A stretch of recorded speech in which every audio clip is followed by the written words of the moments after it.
And now for the main event. Today's moderator, Zach Clemente, is a comic arts advocate, owner-operator of Bulkalan Press. Did I say that right? Sure. Close enough? It's great. I'm so sorry. And IT professional, and also longtime, very important person in mice. Without further ado, Zach, take it. Thank you so much. Thank you, everybody. Welcome so much. I'm going to go back one slide to hue and saturation, uses of color in comics. It's no surprise and no mystery as to why color is so interesting in the printed form and digital form of comics, and why it evokes so many different emotions and narrative beats and whatnot throughout the medium. But it's really important to understand why cartoonists and artists utilize color, for what purpose, for what reason, for what lack of reason, whatever direction they're looking to take. I think it's really important to talk about, and I was really excited when Dan reached out asking if I would moderate this panel, because something I talk a lot about with the artists whom I publish or whom I mentor through different programs is motivation and purpose. Why make a mark? What is it doing for you, and what is it doing for the work and for the reader? So super excited by having everyone here to talk about it. We're going to go down the line and just sort of introduce ourselves a little bit. I will say there is a quick change of programming. Krutikka is not feeling well, so we have a stand-in, Henry, who has worked a long time with Krutikka and is a wonderful cartoonist in his own right. So he will be speaking to Krutikka slides, but we're very happy. Henry, thank you so much for joining. So we'll start with you. Henry, if you want to introduce yourself a little bit. I'm going to show Krutikka's introduction slide, but we'll go with you. And please tell us a little bit about yourself and your work. And Krutikka's as well, I suppose, if you can. No, of course, yes. So Krutikka and I, we both live in Salt Lake City, Utah, so a little bit of a flight out here. We've been making comics together, about 3-4 years now? I mean, and before that we were making them independently. In my own practice, I make a whole bunch of different comics about a variety of different things. But I'm also sort of Krutikka's editor to some degree, and I help her out with a whole bunch of different process things in the comic making process.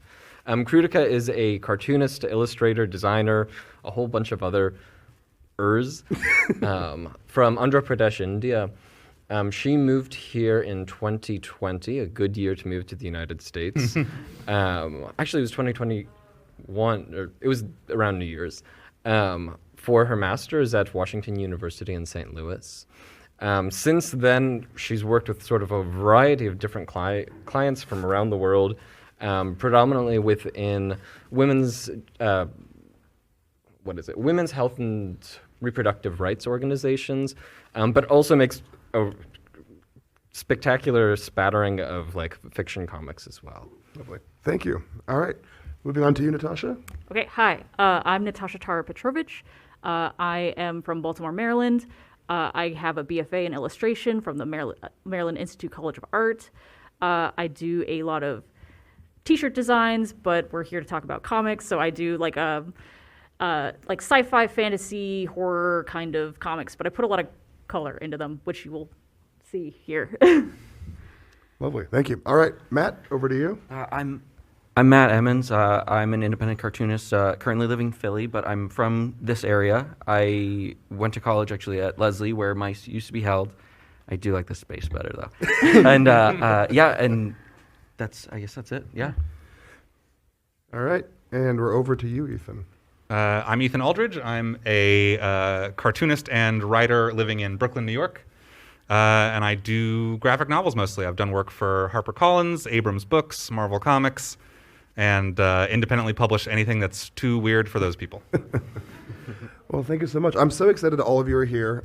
It's really wonderful to have Mice Mice normally runs in October, and it's sort of smack in the middle of the Independent Comics Festival, height of seasons, often overlapping other shows. It's so fun to have it at the end of the year. It sort of feels like we're closing the year with Mice and with this sort of renewed love of comics. I think oftentimes at the end of the year, I'm like, I'm tired. With Mice, I kind of have to be here. It's great. By the way, there are plenty of seats over on the far side, but okay. All right, so I wanted to sort of pose with a major question with regard to comics. One of the things I love about Mice is that in the programming, especially in the workshops, we get into the weeds pretty quickly. You want to learn hands-on with what's going on with comics, why people are making the way they are, and what are the options available to make them, because it's such a versatile medium. So posing this sort of this idea, how we color comics. So I've asked our panelists to send in some process images, and we're going to go through them together. We're just going to go one at a time through panelists. But I encourage, if any of the panelists have like questions or comments about the works that are coming up, or the processes, please include them. I'd love for you to like bounce off each other a little bit. Not required if you don't have anything to say, but I like to encourage that if possible. We're having Matt going first because he's a friend, and I'm going to bully him a little bit. So Matt, tell us about this page you sent in from your frog book, and walk us through the various steps we're seeing here, and some of the choices that you made while putting it together. Okay, so I guess I'll preface with my first approach to making comics was I really wanted to make them. I had no money to make comics, and it's expensive. So I was like, okay, well, I've never done color. I've never colored anything, but I can't pay someone to do it, so I have to do it. And I would approach that very simply. There's a lot of people in comics who make a lot of different types of work, and a lot of them are a lot more clever than I am. So this is all colored with I draw traditionally, so that middle image is just pencil on thick paper, and then I'll scan it and I'll do my basic flats, which are on your right, and that's just kind of me blocking the general idea, the general tone, and again, for the sake of simplicity, I just use my trackpad. I can guarantee you it's not good for my hand, but it gets the job done. And then from there, I'm constantly trying to evaluate how can I get a feeling but keep it as simple as I can. I could spend 4 hours rendering 3 different tones of shade for those frogs, and you'd still look at it the same amount of time and go, cool, and then move on. So I'm always trying to figure out an efficient way to get a feeling across. And I tend to like dusk and dawn and things like that. A good excuse to use hues like that. So Matt, I'm gonna pick on you a little bit because you were the Please. first one. Could you describe in a little more detail what the process and purpose of flatting is? Yeah. Oh, yeah. So flatting is a term for just kind of blocking in your general colors. So it depends on how you work. I like to work because again, I'm coloring it digitally. I'll do a background layer, and then all the characters exist on their own layer. So it's just blocking in the basic color, where some people will do crazy bright neons, just colors that they know won't bleed in when you select them in Photoshop or any other program. I tend to try to just do the color that I'm going to keep it as a baseline layer before I add any lighting or toning colors that'll shift it a little. Local color kind of thing. Yes, yeah. Awesome, thank you. Does anyone in the panel have any thoughts or questions to Matt about the work, the direction he takes? The trackpad thing, I think, is it's so interesting because That's silly. I'm not proud of it. Yeah, do that. I have a tablet. It's a bad decision. and a Cintiq. I don't like either of them. Well, I should. yeah. No, I did the trackpad for a good Yeah, so you have a clarifying question? The one on your right is the flat, yes. And the one I should have labeled them actually. I also could have labeled them. You did number them. Okay, Yeah. I have a question. So are your pencil works you don't ink them from there? Or you scan so them? I used to. I Okay. used to ink, and then I had I'll keep it a long story short. I had a license gig that I thought was just going to be career making, and it made me want to quit. Yeah. Which tends to be how it happens. goes. And I had my pencils were always pretty much this before I'd Yeah. ink. They were basically finished, and I looked one day and went, "What am I? I'm just wasting time to make it a little worse because I'm just not. I wasn't an incredible inker." And I really it's soft, it's yes, nice, it it's keeps the soft textural, yes. So I think a lot of people will spend a lot of time. Again, I'm too dumb or too impatient. I'll be nice to myself. Yeah, kinder words, I'm please. I'm too impatient for playing around with settings and digital programs to care about figuring out a digital brush that would replicate a traditional thing. And so pencil, just the simplest version of my drawing, was actually exactly what I wanted anyway. Yes. Yeah, that's cool. I think that speaks really nicely because something I hear a lot about advice when people are like, "Oh, how do I make comics? What's the best way to make them?" It's grab a pen or grab a pencil or grab paper and just fold it the right way. You have the option to work in the medium so easily and so quickly. Producing at scale and all this stuff, that gets more challenging, but if you want to make comic, pretty straightforward. And there's ways to bring and keep that simplicity in your process, even if it's sort of out of abstinence, it still works. Like Matt, you make a lot of work constantly, and it seems to be going pretty well for you. It's working. It is working. But I think a lot of people think it's more complicated than it is. So I like to, when I say, oh, it's literally just a Ticonderoga No. 2 pencil and a trackpad. Like, you could do it. I'm not that clever.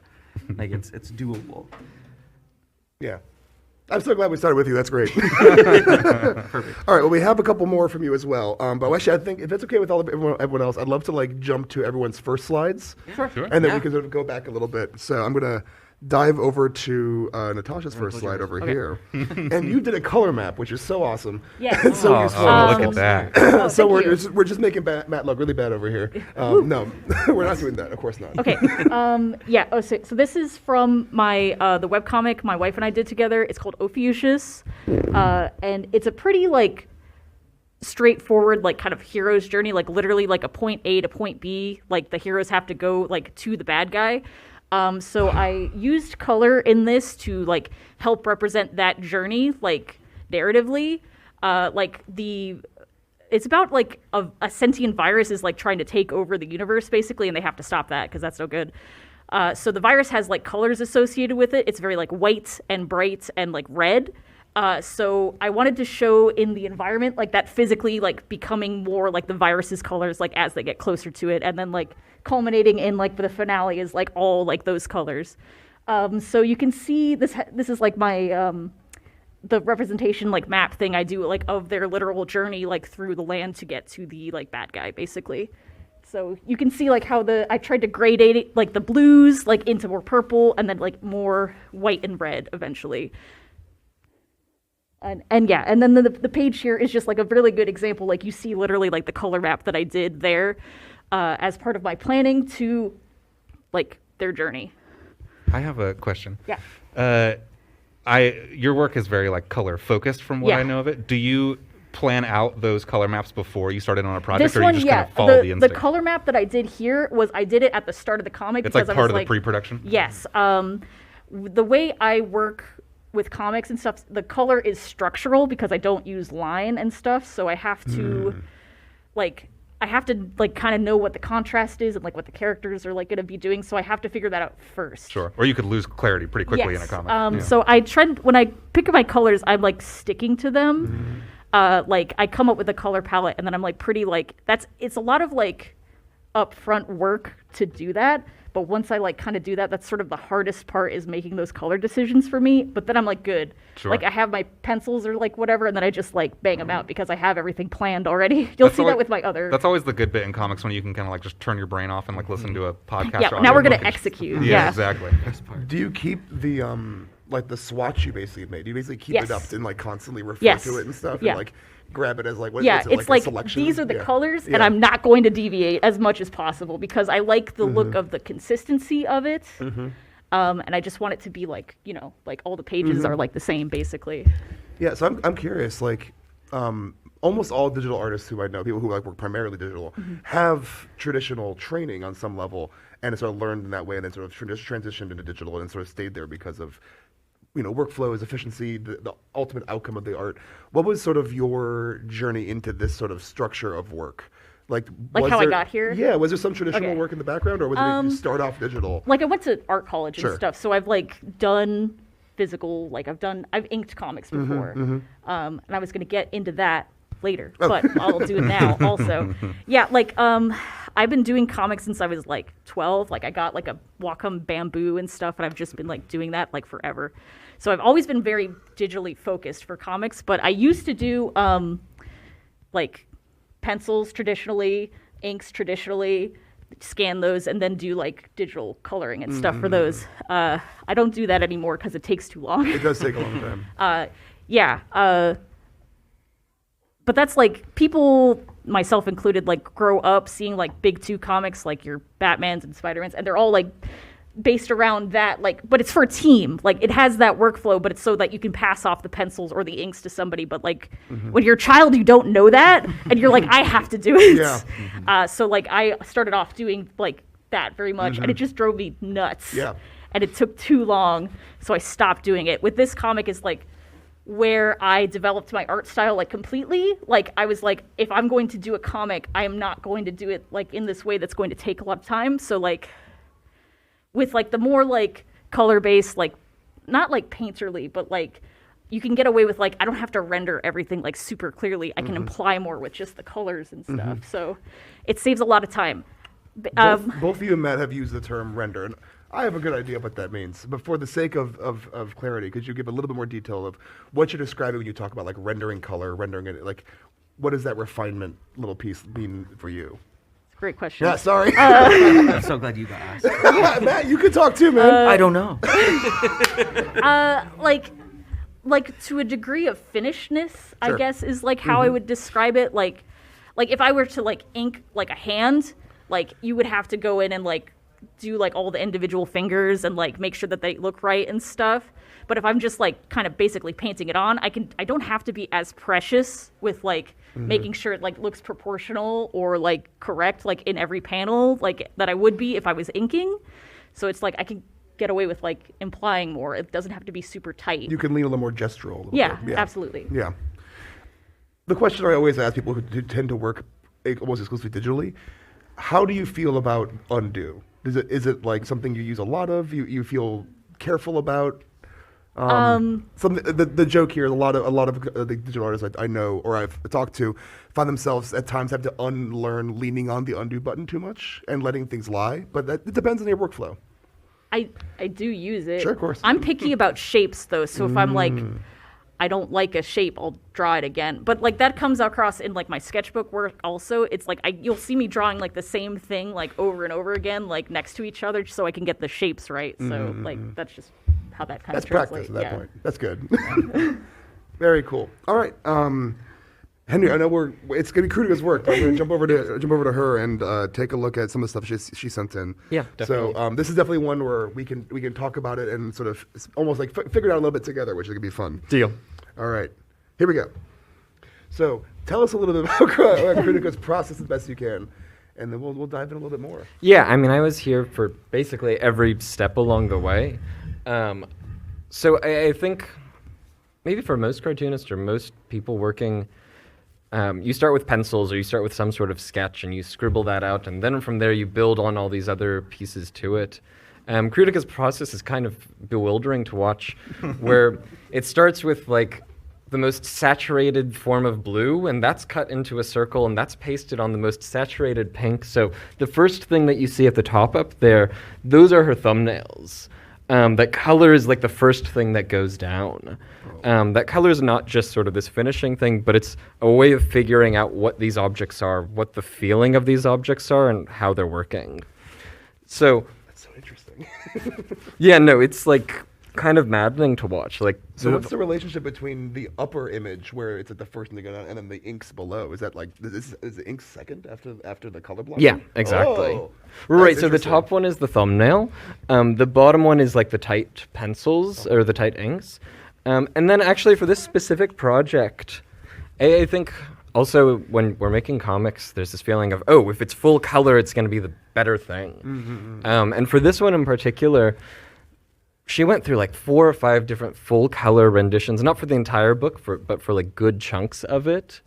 And a friend of hers came over and was basically like, you're making this so complicated. Why are you doing all of this? And then she went through her Photoshop document and turned off like all of the layers except for like the green layer or something. And then it just worked 100 times better. There was something really magical about like stripping away everything else to just the blacks and just like a single spot per section. Also for this work in particular, it like beautifully divides up the book into like specific locations and specific narratives within it.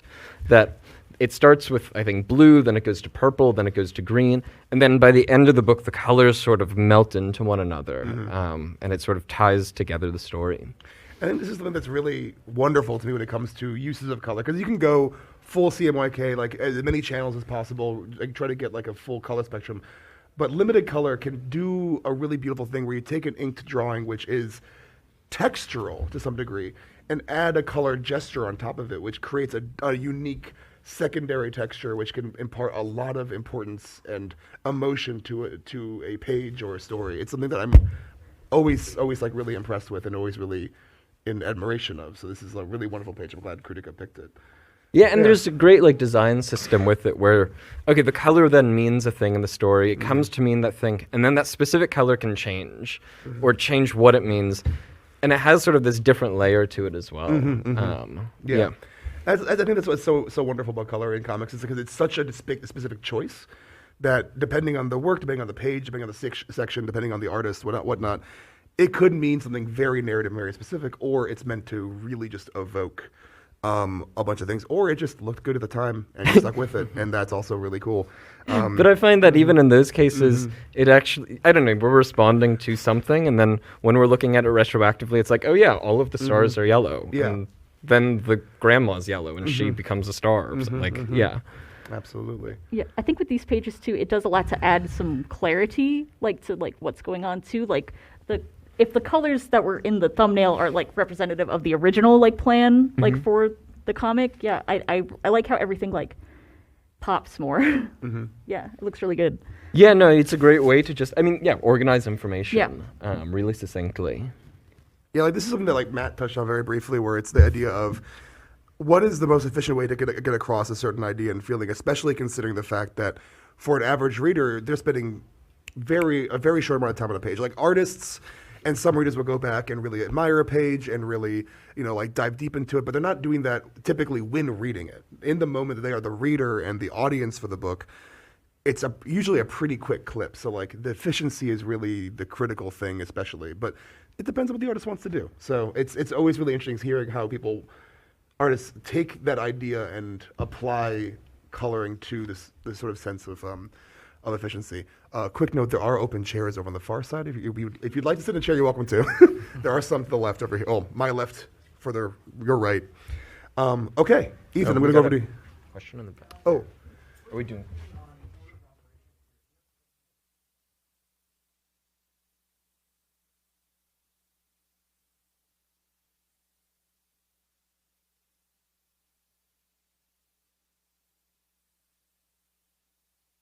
Yeah, exactly. to quickly reiterate the question, and sorry, I should have clarified. We're going to try to hold questions to the end, but if there are like process questions, that's a good time to ask. The question was asking about what sort of order of operations, and the question was essentially like when in between the inks did the sort of colors like come into play? It is the inks were completely done, and then the colors were sort of layered on top as an exploration process. Exactly. Okay, yeah. Ethan, we're jumping to you. You get to talk. Sweet. All right, this is a page you sent in. It looks like you have some color holds and ideas with inks, and then your full colors. Let's talk to the process. What does the first page represent, and what does the first image represent, and how did you get to the second page? Yeah, so I, with my comics work, I work almost entirely traditionally. These are all done with dip pen, an acrylic artist ink, and then washes of watercolor over the top of it. For this particular book, this was for one of my graphic novels called The Legend of Brightblade, which was sort of an Oops All Bards D&D campaign story.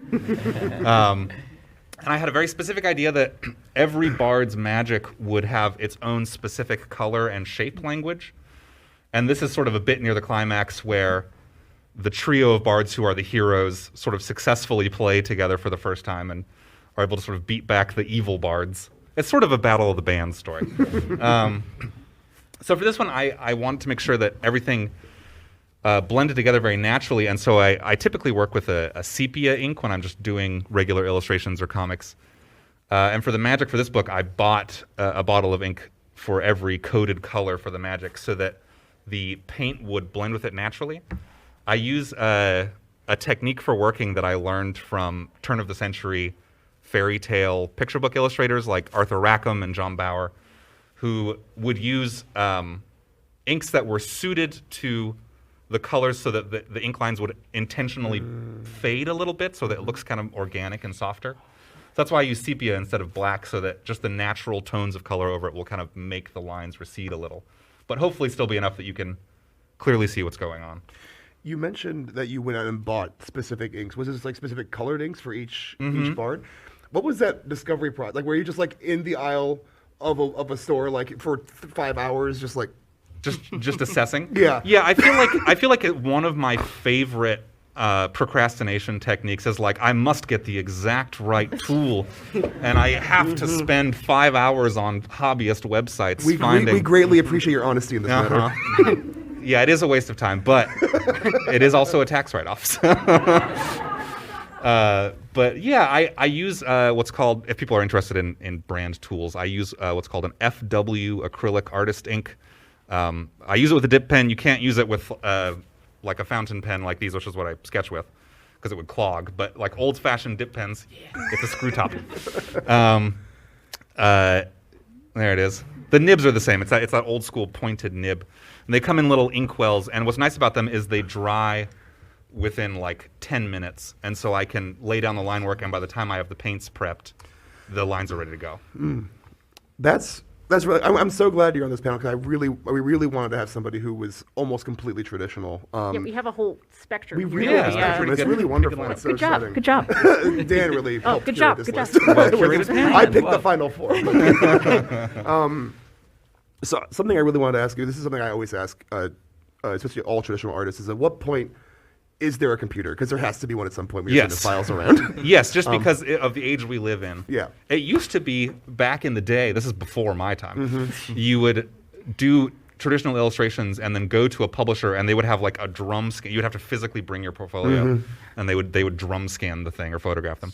In this case, for me, I have a small flatbed scanner I keep next to my desk. And Thought so you were gonna say bed. I paint the comic pages in spreads, so in sheets of 2, and then they get scanned in, and then speech bubbles, panel borders, and text get added digitally. And I have spent hours and hours photoshopping out every little like dog hair that got into the scan. Oh, that was my question. Is sort of like where's the digital editorial process? Yeah, there's a lot of that. There's a lot of that, and just the little bits of fluff and whatever. And then also, watercolor has such a specific texture to it, even just in terms of how the color looks, like the softness of it. And so I spend a lot of time adjusting the levels in Photoshop, trying to get the scan to look like the actual painting, because the scan can kind of wash it out a little bit. Yep. And so there you can just adjust the sliders to just make it a little bit more like the actual painting. And so I try to get it as close to the original artwork as I possibly can. Something that's so interesting is with all four of you on the panel is, it seems like the four of you really have landed.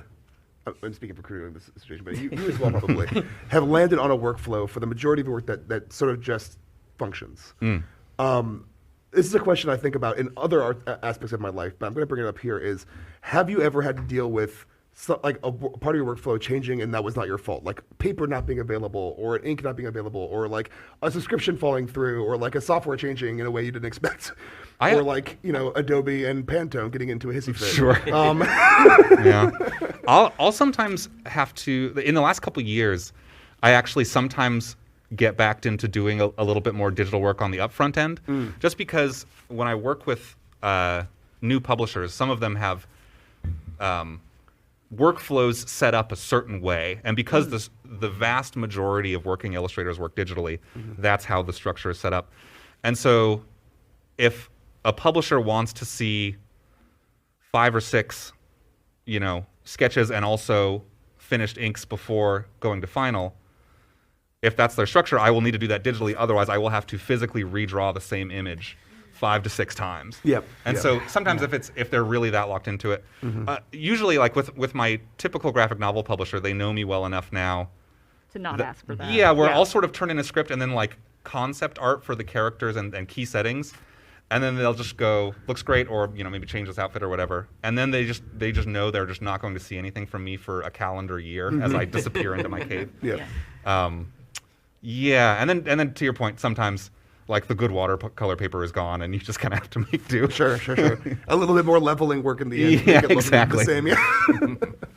Yeah. Hopefully that hasn't affected the rest of you as much. I was curious, especially with Ethan, because like I know like sometimes like a store changes suppliers, or like some random thing that makes it that you can't get a certain color because the mini roll. It's more to do with like the preferred workflow of the client. Sure. Yeah, it's just a lot of being an illustrator, because it is sort of a more commercial craftsman thing, is just being able to adapt to whatever the job is. Gotcha. All right. I want to be conscientious. We actually have used up half the panel so far, so we're going to go through the other slides you sent in that were not around your inspiration fairly quickly and talk a little bit about process, make sure we give everybody as much information as possible, the different ways in which they could approach coloring comics. So I'm going to jump over, Natasha, to the process pictures you sent in. Yeah. Because I found them very interesting. Here we go. So talk us through a little bit what we're seeing here, what you were using to put these together, and what you're exploring. So this is these are my sketches and like color sketches for a short comic I did about the Jersey Devil. Actually not pictured here is, so the very start of my process is I sketch everything in my sketchbook. I should have included that, but I didn't have like a go-to picture for it. I sketch like more rudimentary versions of the sketches you see on the left here. And then I take pictures of them all, and then I basically collage them into like. Oh, so these are traditional sketches. These are digital. I do traditional sketches in my sketchbook to like. Not pictured here. Not pictured here. Sorry.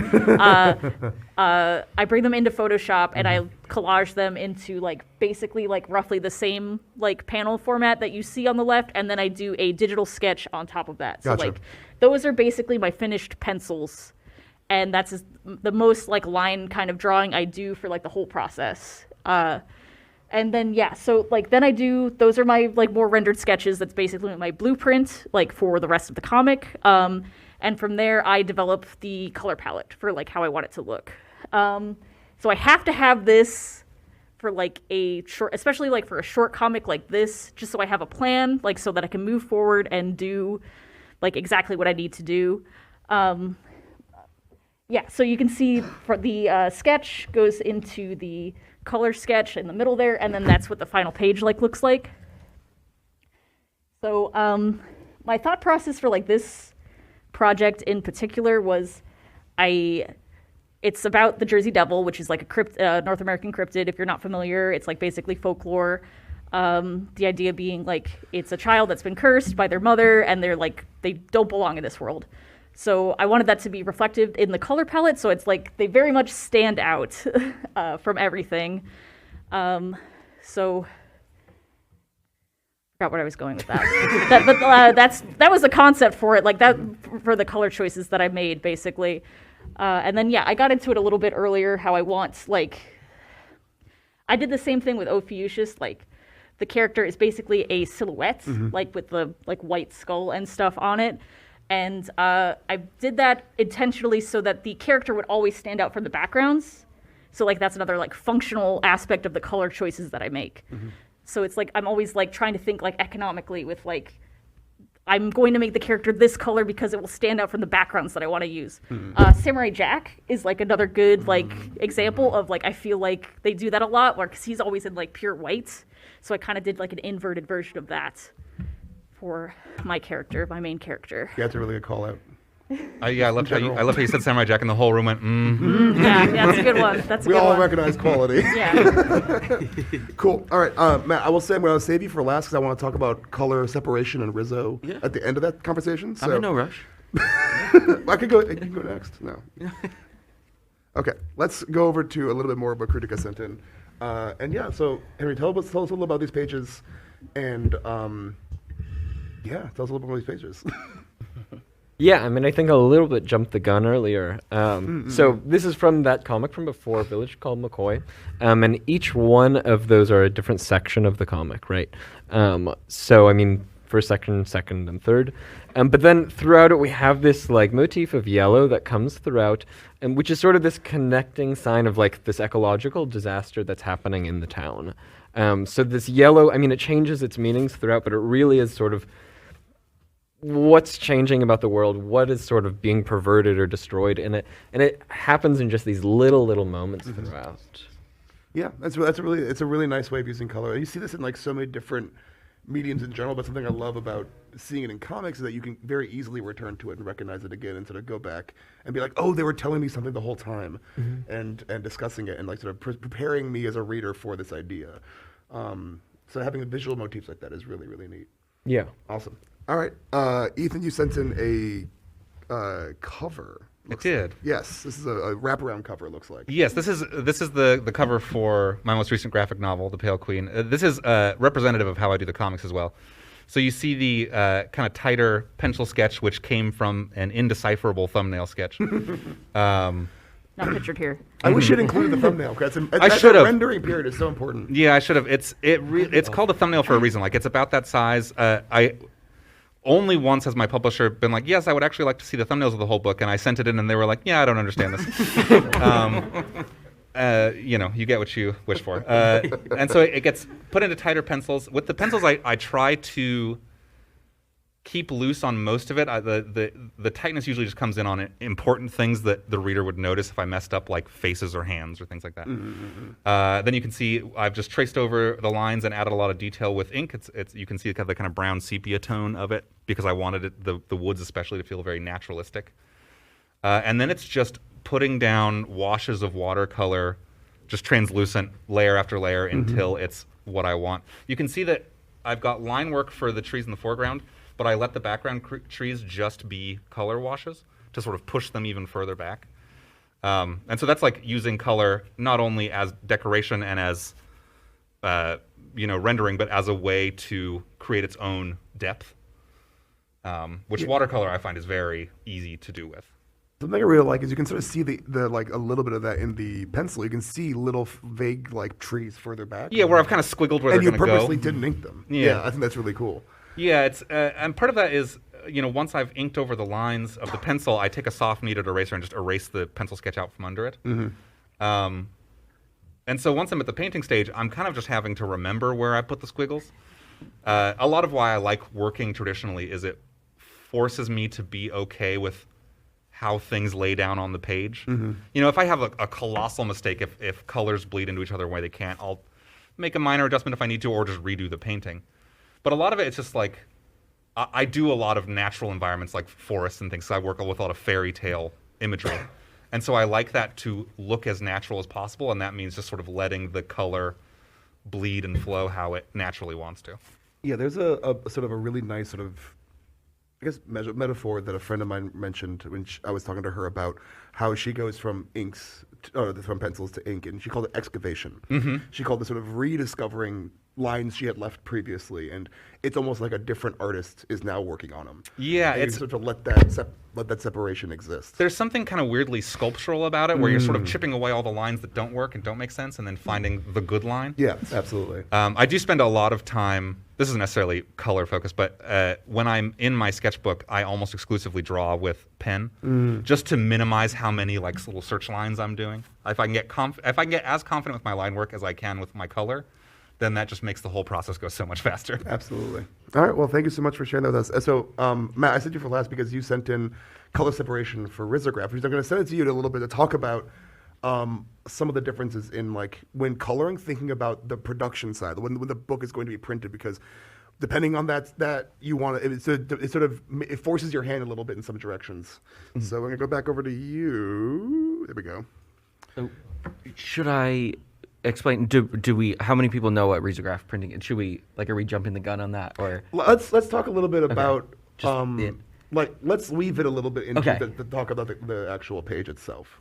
So what I will say of Riso is it's a limited color process. It's a lot like screen print. So it forces me to use, unless I want to be a maniac and print a full book with too many colors, I typically will do 2 colors for printing a risograph book.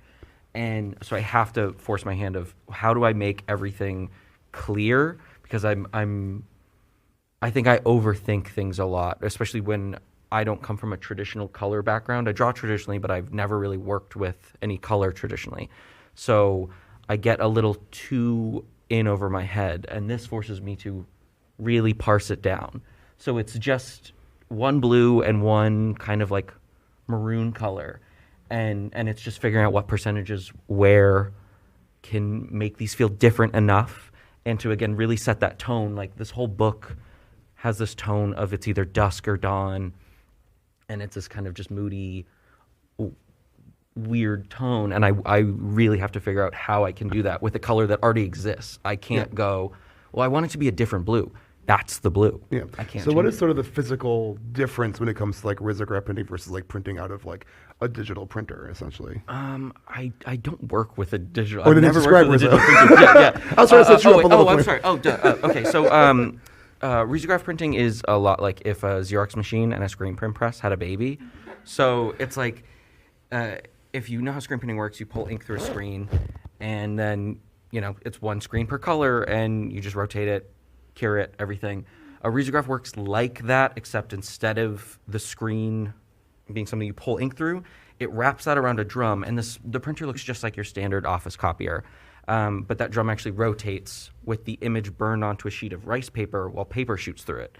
So rather than you pulling the ink, it's doing it. So it's a faster process in that way, but it's kind of perfectly imperfect where, you could be like, I've got the registration perfectly. I'm ready to print all my precious paper, and then it'll move. And so when you actually go to print for this, in this instance, I can't keep doing this, but I do 2-color line art sometimes, and it's a nightmare, where I'm getting both the blue and that red to sit together and make that, if we go back to show the purple, it changes the tone, maybe in a way that only I can tell, but I like it. And so it's just a matter of playing with that. And if I would have been really smart to bring a book or like scan an This is an image or incentive for people something. to come visit your table afterwards. Yes, I guess. I but guess I'm a good salesman. The key thing about Rizzo is that it's one color at a time. You can have Yes. machines that have more than one drum, but it does one color the next. The order is important because they are somewhat translucent inks and they can mix and match nicely. Yes. And there's a whole group of wonderful cartoonists and pre-production people who understand what colors to mix how to achieve certain outcomes and test and you get a really beautiful, slightly different expression every single time. Yes. It's one of the reasons why cartoonists and comic people love it so much. If you want to see a risograph, there is one Look at that. upstairs on the 4th floor that BU has. I don't know Yeah, when but their I don't workshop know that for anyone Rizzo can is see this happening, better but you can over see here. one. There is That's one. Thank you. I don't know that they could see that well from. Okay. The thing I love about risograph printers is I've never seen such talented artists get so excited over what looks like a fax machine. Yeah. Every time they see one, they're like, "Oh my god, that's a beauty!" It's like beige Yeah. and blocky. Yeah. They always look like just ding to hell for some reason. Yeah, it's the most embraced tradition design you see. It's just if it was the 60s, it looks the same. It just has a bigger screen on it now. It's amazing. Yeah, the They whole make great art. risograph community is so fascinating in North America, and the way people know about each other across state lines, across borders, is really beautiful and wonderful. And there are not a ton of them that work really well. And Matt is one of the people who runs one, so that's amazing. Just for me. Yeah, I know. I don't do for hire improvement. Yeah. He runs it for himself. It's fine. That's enough.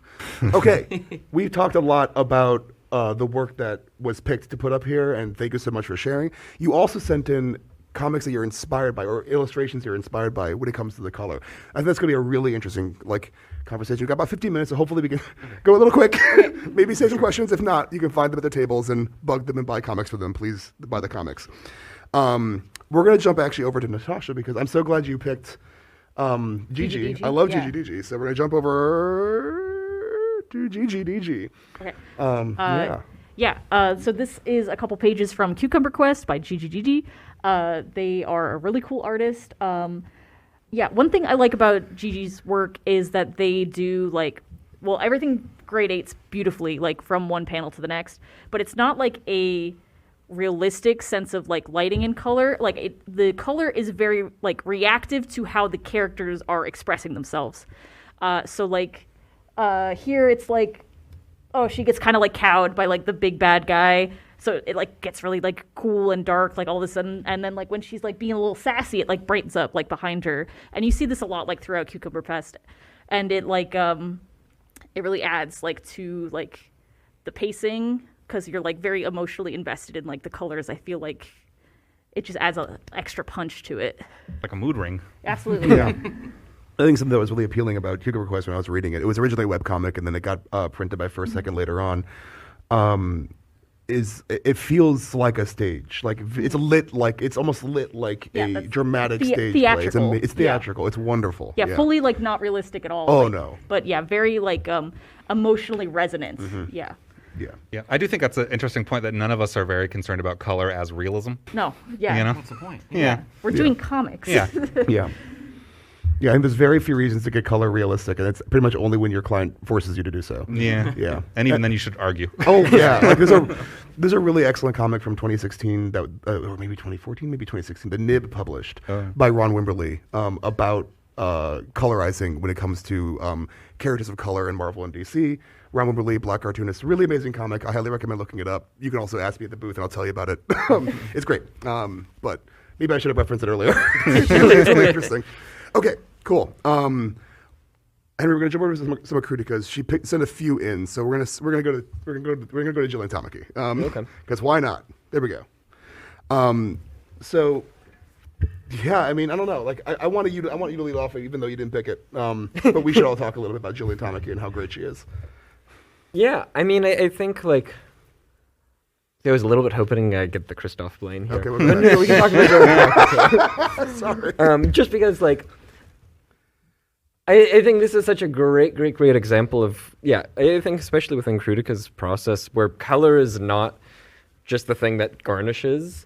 Color has these very specific structural purposes, and color is doing more than just sort of, showing us what it is or what the tone is. It's also like building the objects, and it's showing us how we're supposed to look at the objects and how we're supposed to move through the space visually. Mm-hmm. Color is value, and it's also, it's value and structure for the image. Mm-hmm. And the reason why Christoph Blaine is just, I think there's something within the European tradition of comics making that I think she and I both sort of stem from a little bit more, where, color can sort of just, hue can be thrown out the window, but value is sort of doing its own things, and that's what's sort of, I don't know, maybe more informative or more conducive when thinking about color. Yeah, I will very quickly go ahead and just jump to this one.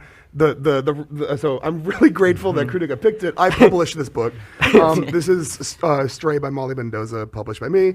And something I love working with Molly is that Molly's understanding and perspective on color is so, it's almost like it comes full circle when it comes to realism. It's so not realistic that you can actually find situations where the color is what you'd expect in a scene such as emotional and resonant as these moments.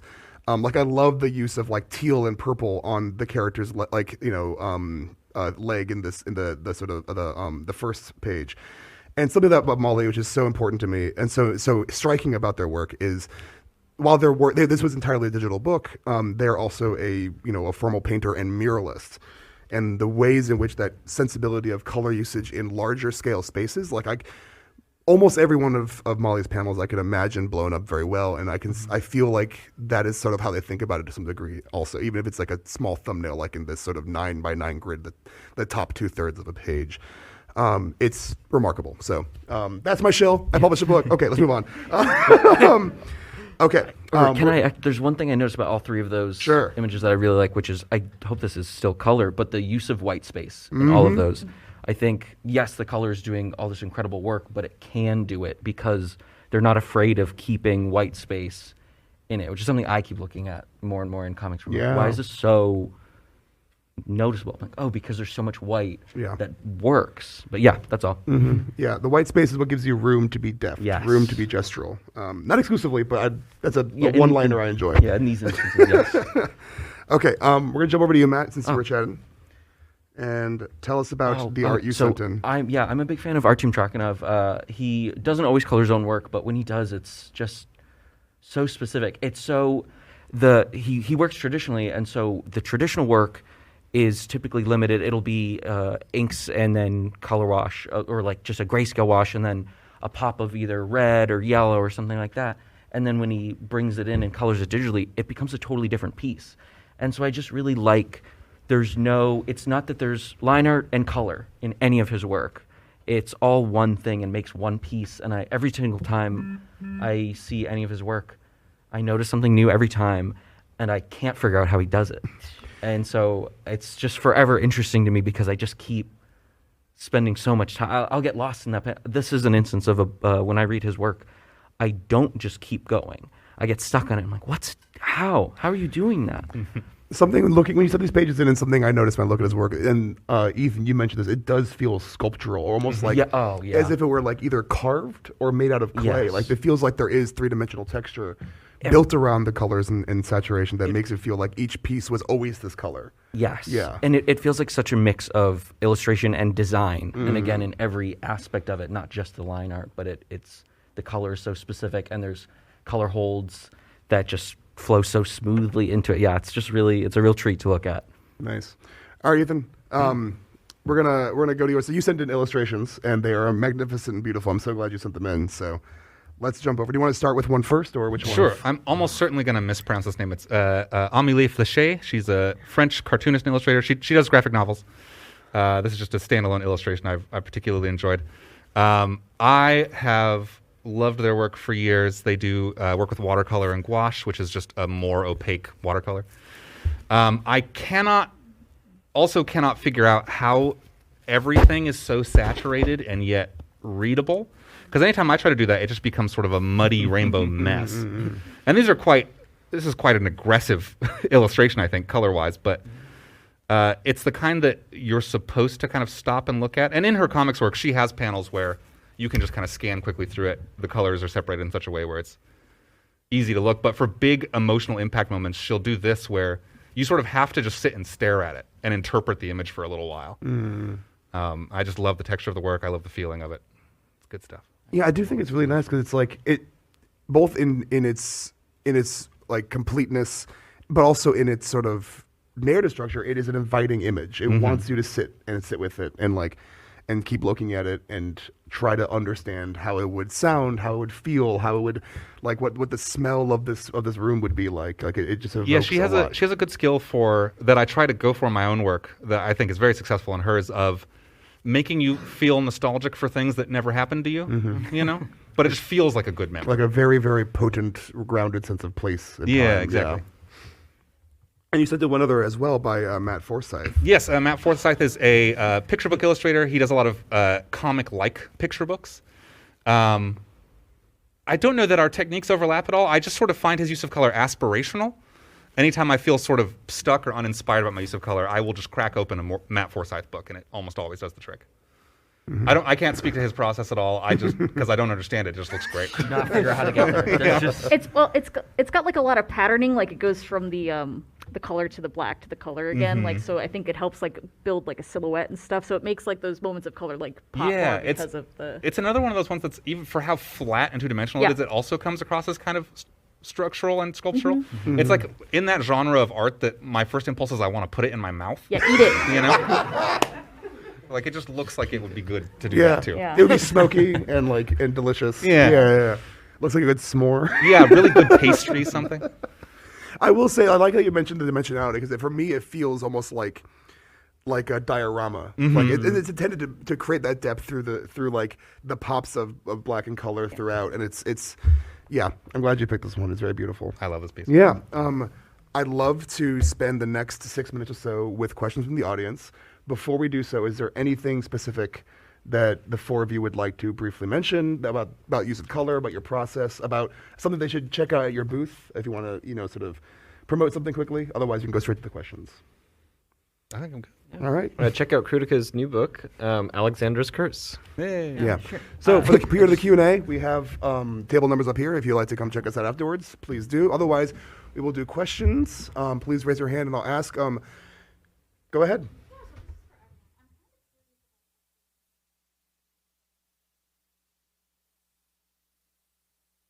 Very quickly, in case the rest of the audience couldn't hear, essentially the question is, how long did it take to complete a page from beginning to end? It depends on how early on I am in the production of a graphic novel. If it's at the beginning, it will take 2 days. If it's near the middle or end, I can do a page start to finish in about a half a day. Whoa. If it's simple. If it's complicated, a day. I think, a very similar idea of when I start, especially if I'm doing color for a book I am just starting, it's going to take me a lot longer. I have to sit. I'll draw it all, but I'll sit on the colors for a week or so to see if I like it or if I know what I'm talking about. And then when later on in the book, a day, less, depends on the density of the page itself. Yeah, complexity plays a big role in that. Like I said, I have heavier pre-production for mine because I have to figure out like the whole color plan, and then like once I have that plan, I bang them out. It's like a day or whatever. Yeah, I mean, I think with every single one of Krutikka's projects, there's like a long discovery period where she'll first start with one type of tool, and then she'll switch to another, and then it'll be a crayon, and then it'll be a micron, and then it'll be digital, and then it goes back to like the first one every single time. So that takes like a huge amount of time. And then the actual pages, I mean, like for this book here, we worked on it together where I did the flats for her.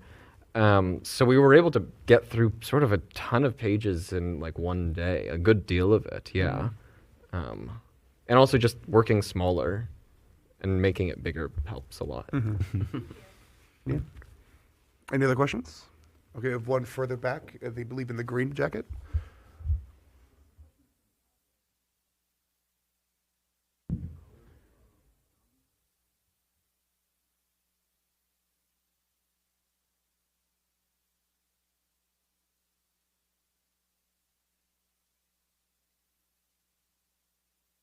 Yeah, so that is kind of all in my like pre-process stuff.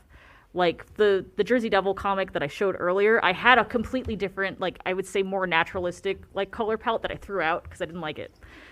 So like you can like if it's just like not working out, you can totally just throw out like what you did and like start over.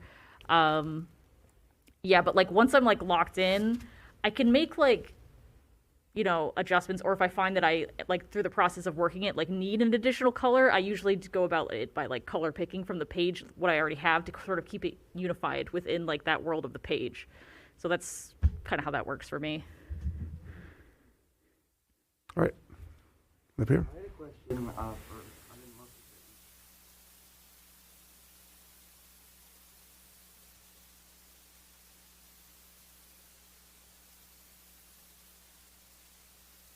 Mm-hmm. do you put a lot of thought into what kind of paper? Unfortunately, I work with traditional publishing for the most part, and so I don't have a lot of say in that. It's just whoever the publisher works with.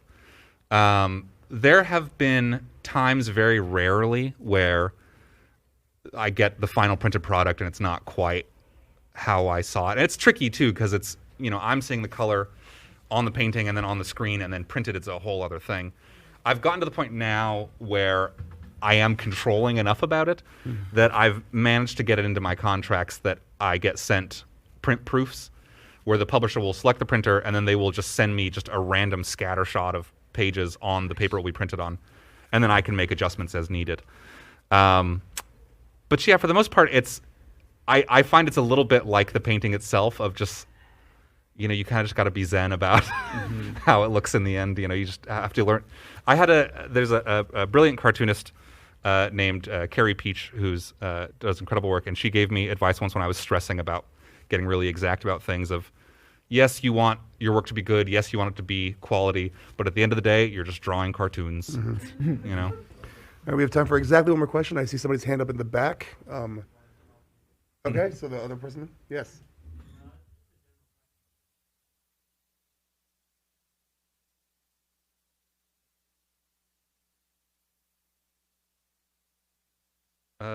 For me, like Natasha, that's a lot of the pre-production is when I'm designing the character, once I have their shape language, I go through their color language. So if you go through my notebooks, you'll see the character, their outfits, a whole spectrum. It's just the whole thing. Is there a length of time that usually it takes for that color selection? No, it's yeah, I think all of us, pre-production's where a lot of the time ends up going, where you're just making those decisions, and that's like the one part of the process I don't put a timeline on. It's whenever it feels right. Right. Yeah, it's sort of like at least for me, it's this vague, nebulous timeline of I'll be thinking about a book before I start doing the book, so I'll draw the characters, and so I started drawing a character, I go, oh, nailed it, perfect, done, and then can't wait to do this book in 4 years, and then in 4 years, my thoughts on those colors are very different, so now I have to redo it. So it's hard to put a timeline on it, and I do feel like a lot of us aren't really thinking about the time in that way, so it's not unfortunately, I don't know if I have a helpful answer for like it'll take 40 as minutes. long as it Yeah. takes, Yeah. like for you to be satisfied with your Yes. choices. So I wouldn't stress about like, oh, it took me 2 weeks or whatever. Like, let it. Yeah, it's totally fine if that happens, and if you need to like deviate from that, like, just go with your gut, man. Yeah, I guess Krutikka's is a little bit different in that. So I guess the way that she set up her palette is we were living in Rochester at the time, and there was a Riso printer there, and they had, I think, like 12 colors or something. She basically put all of those colors in her palette, and that is the only thing she can work with. That's like a good technical limitation, though. Like, Right, then you're exactly. like, this is the plan. I Right. will not deviate. And that's for comics work, that's for freelance stuff, that's for Yeah. sort of a whole bunch of different projects, is just like those 12. They're good colors. Sometimes They're you can good really colors, yeah. thrive with like limitations like that if you want to set yourself up with like this is I only want to use 5 colors or 5 tones or like whatever. Like that could be a good way to actually make you finish the work. No, exactly. Yeah. I mean, I remember before we moved to Rochester, and maybe it was a while back, she was using the Adobe default, like, the pastel palette, which I think is also just about, like, 12 colors, and you're just stuck with those. And then you can find these really creative ways to make those colors not look like those colors, just by the way that you're placing them next to each other. Yeah. All right, that's all the time we have. Thank you, everyone, for joining us. It's wonderful, wonderful. Round of applause for my 4 panelists. They've been wonderful. You can find them at the tables above us, and Mice ends at 5 p.m. today, so you got about 2.5 more hours.